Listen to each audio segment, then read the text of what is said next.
Welcome back to Takeout. Don't know if you know this, but members of Congress get paid during federal shutdowns. Federal workers do not, which means they experience immediately the uncertainty of said government shutdown. One of them experiencing that uncertainty, FDA Microbiologist Stephanie Rogers. She's a single mother of 2 children, furloughed this morning. She joins me now via Zoom or some other technology from Denver, Colorado. Stephanie, I'm so glad you're with us.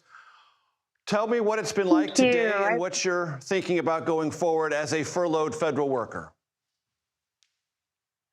It's always very concerning how we're going to survive day to day or what our future holds, especially considering children and healthcare, the healthcare issues that we are currently facing, in Congress, as well as other issues that we face as federal employees.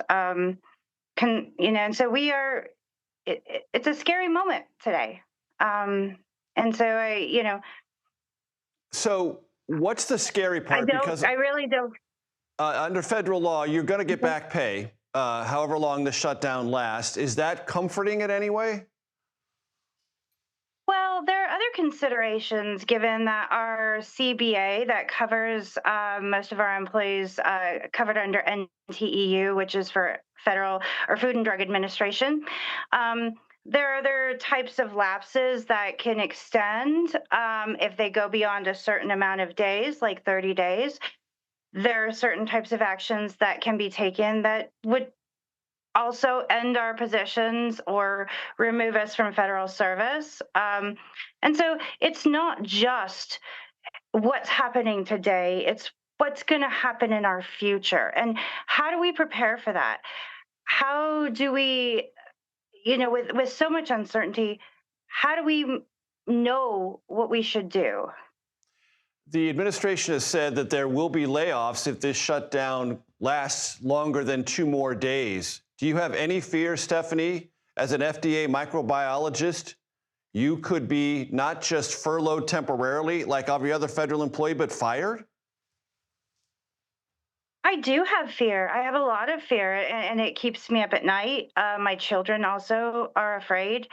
Um, Now, we know that our FDA commissioner has said that our agency has an exemption, but we just never know day to day because everything seems to change. So there's always this trepidation and this fear that perhaps tomorrow it will be a different answer.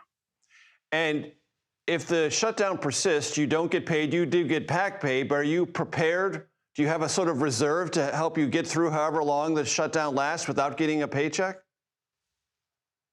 I have prepared myself. I've been preparing for a little while as we knew this was coming. Um, But I don't know that all employees have that option. You have a lot of our newer employees who, even the probationary employees that were brought back that don't have that option to prepare because of the market or where they live or their rent prices. And so while I am fortunate that I was able to, that's not the case for every one of our employees. Stephanie Rogers, I appreciate your time and your expertise and your service to the federal government. I wish you the best during the furlough period for however long the government shutdown lasts. Thank you very much for your time. I appreciate it. Thank you.